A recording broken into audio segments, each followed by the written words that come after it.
Hello, this is Reverend Robert, pastor of the Catholic Apostolic Church in Muskegon, Michigan. I'd like to take this moment to say that I hope you all have a very safe and blessed 4th of July holiday.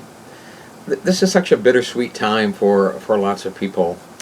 On one hand, the LGBT community has special reasons to celebrate this 4th of July, now that the Marriage Equality Act is passed by order of the Supreme Court of the United States.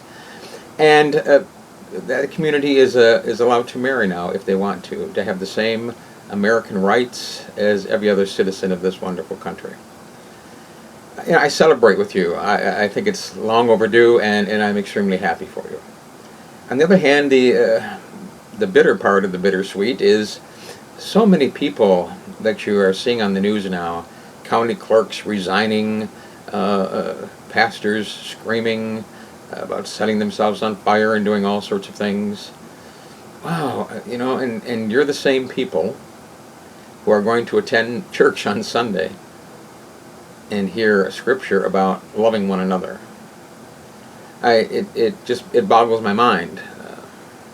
This was never a matter about religion. It was never a matter about that. It was a matter about human rights. It was a matter about American rights. It was a matter of citizens of the United States being treated equally.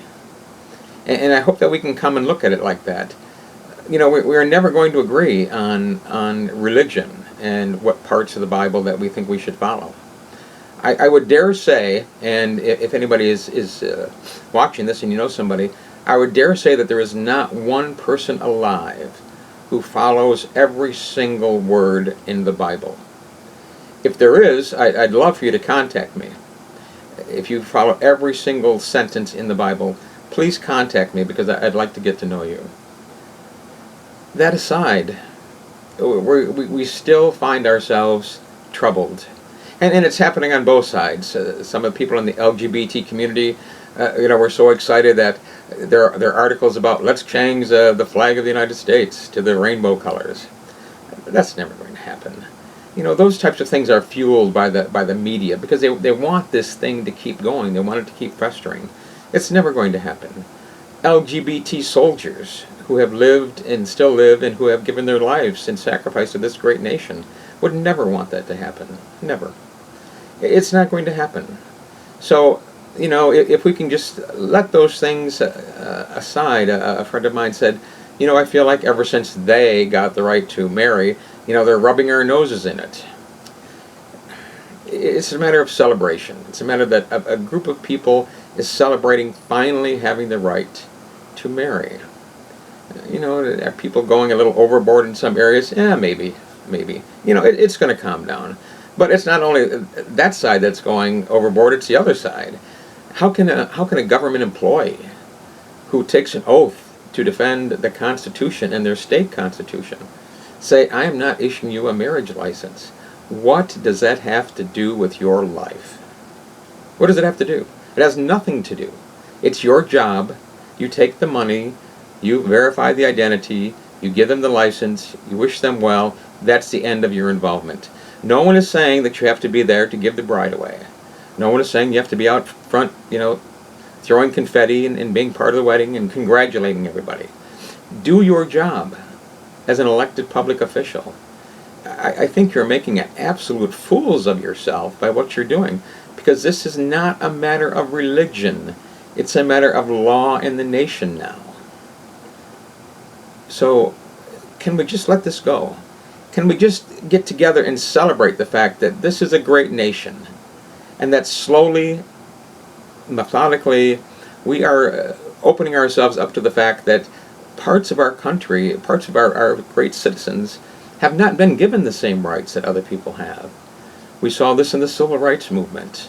We saw it way, before that. It's been going on ever since, the first settlers came to this nation, established the nation. And what did they do? Our history has been about that we've always found some group to persecute. Here we are, foreigners, coming to this land that's already inhabited by the great Native Americans, and look at how they ended up being treated. Look at slavery, look at all of these things. We have some black marks in our history. We've learned from those and we've moved on. And it's never been as strong as it is with the LGBT community, because it's kind of like people now are coming out of the shadows. They're saying, I'm here. I'm part of this. I deserve rights. I'm not asking for any special rights. I'm not asking to be treated any differently, but I want to be treated equally. I want the same rights that any other citizen has. So, let's come together and do that. The next great project, the next great social issue that's going to be coming our way is with the transgender community. Talk about a group of people who have suffered and been persecuted mercilessly. And that needs to stop. We need to look at this group of people and say, if some guy who's 6'5", 250 pounds, beard and everything comes up to me and says, hey, my name's Sue. Well, that's fine. Hey, Sue, how are you? It's your life. I'll love you. I'm here to support you any way I can. But see, we get into all these stereotypes. We get into the fact that we think that, somebody's a cross-dresser, somebody's that's it. It has nothing to do with it. Nothing to do with it at all. So there's still rights that we have to look at for people, and we need to do that. And we don't need to constantly bring religion into it, because we are never going to agree on that. It is not a matter of religion. It's a matter of human rights. We cannot say, especially as we look at coming into the 4th of July, we cannot say to any group of people who are American citizens, you cannot have the rights that those people over there have. We can't do that. It is un-American. Absolutely un-American. So let's celebrate our uniqueness. Let's celebrate the fact that we come from all different heritages, race, creed, color, gender. Let's celebrate that. Let's embrace the fact that we're Americans. And we need to come together, and let's use this holiday as a perfect example of we are one nation under God, that we are a united people. And those of you that don't even want to acknowledge the fact that there's a God, that's fine too. We're one people. We are a nation. We are a great nation. And we can be better, but we're only going to be as good as we allow ourselves to be, as we allow justice to come into play. So celebrate. Let off some fireworks, sparklers, as long as you're not setting the woods on fire or hurting anybody and it's legal in your area. Let's do this. And those of you that from around the world that this isn't your Independence Day, join with us and look at yourself. Here's another nation that has joined with the global community and said, hey, these people are moving closer and closer and closer to an idea of inclusion. And that's what we need to see. I'm so honored to talk to so many people every week from all over the world. People in Canada, England, all Africa, all over. Just tremendous people. Australia.